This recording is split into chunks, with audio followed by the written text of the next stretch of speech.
देखिए, अब हमने एक क्वेश्चन डिस्कस किया था, हाउ साउंड इज प्रोड्यूस्ड। तो उसका आंसर आप लिखेंगे, sound is produced by vibration made by a vibrating body. Okay, next हमने पढ़ा था हाउ साउंड ट्रेवल्स। ओके, तो अब ये जो है साउंड कैसे ट्रैवल करती है, इसका आंसर है। तो अब आपको पता है कि साउंड जो है वो वाइब्रेशन, ऑब्जेक्ट में जो वाइब्रेशन होता है उससे होती है। अब vibrating object produce sound in the form of energy. अब ये वाइब्रेटिंग ऑब्जेक्ट जो है ये एनर्जी को ट्रांसफर करता है एयर मॉलिक्यूल्स जो उसके पास हैं।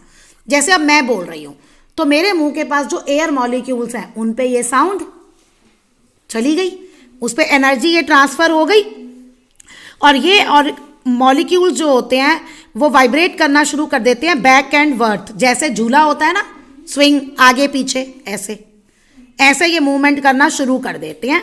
फ्रीक्वेंसी सेम होती है, अभी बताएंगे आगे कि फ्रीक्वेंसी क्या होती है।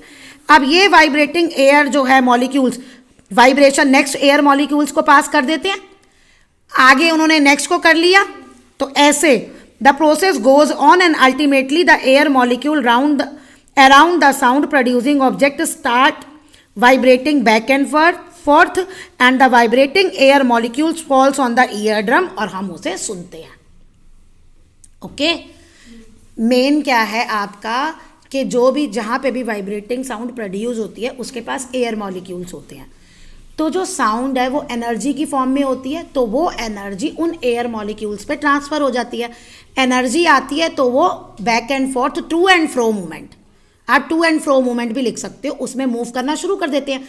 देखो, जब कोई अपने आसपास से हिलेगा तो वो दूसरे पे स्ट्राइक करेगा ना, दूसरे पार्टिकल्स को वो छेड़ेगा, तो वो अपना आगे उनको एनर्जी ट्रांसफर कर देते हैं।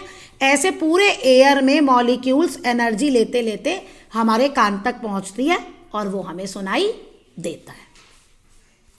अच्छा, अब हम डिस्कस करेंगे हमें कैसे, हम आज जो बोलते हैं वो साउंड कैसे प्रोड्यूस होती है। How sound is produce in human beings. देखिए क्या होता है, अब हमारे अंदर बॉडी में एक वॉइस बॉक्स होता है जिसे लिर्नेक्स भी कहते हैं। इसकी मदद से साउंड प्रोड्यूस होती है। कैसे? द वॉइस बॉक्स में दो वोकल कॉर्ड होते हैं, ये पिक में दिखा रखा है। विंड पाइप है, विंड पाइप से अटैच्ड होते हैं दो वोकल कॉर्ड। अब ये क्या होता है, two vocal cord stretched across it.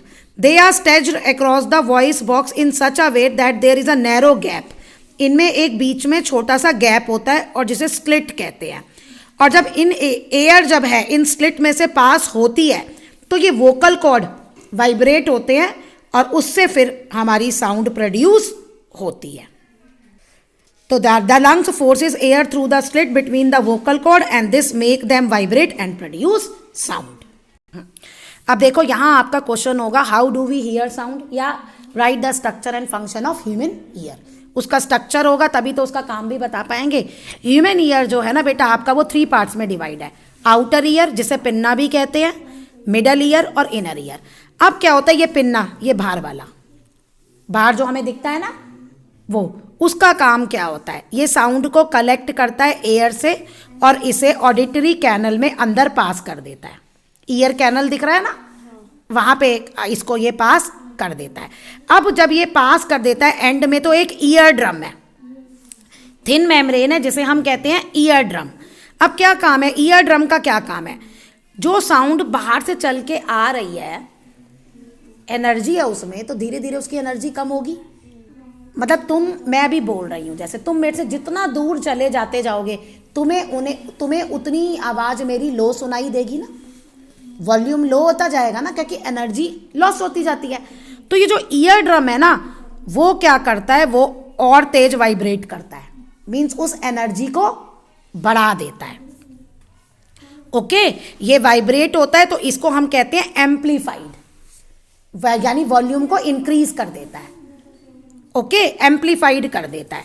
कैसे? उनमें 3 बोन है, हैमर, एनविल और स्टिरअप, मिडल ईयर में। तो इनका काम होता है इसको पूरे को एम्पलीफाई कर देना, बढ़ा देना। अच्छा, अब ये जो एम्पलीफाइड वाइब्रेशन है ये इनर ईयर में जाती है। इनर ईयर में क्या है, ऑडिटरी नर्व्स होती हैं जो ब्रेन से कनेक्ट होती हैं। तो ये ऑडिटरी नर्व्स जो हैं वो इन मतलब जो आपकी साउंड है, एम्पलीफाइड साउंड है, उसको इलेक्ट्रिकल सिग्नल्स में चेंज कर देता है। जैसे आपने आईज का भी पढ़ा है ना, रेटिना पे इमेज बनती है, रेटिना पे भी नर्व्स होती हैं, वो उसे इलेक्ट्रिकल सिग्नल्स में कन्वर्ट करके ब्रेन पे भेज देती हैं। ऐसे ही सेम साउंड में ऑडिटरी नर्व्स जो होती हैं वो इलेक्ट्रिकल सिग्नल को कहाँ ले जाती हैं? ब्रेन तक ले जाती हैं। ओके, और फिर हमें समझ, जब ब्रेन तक पहुंचता है तो ब्रेन इंटरप्रेट कर लेता है कि क्या बोला जा रहा है, और ऐसे हम सुनते हैं।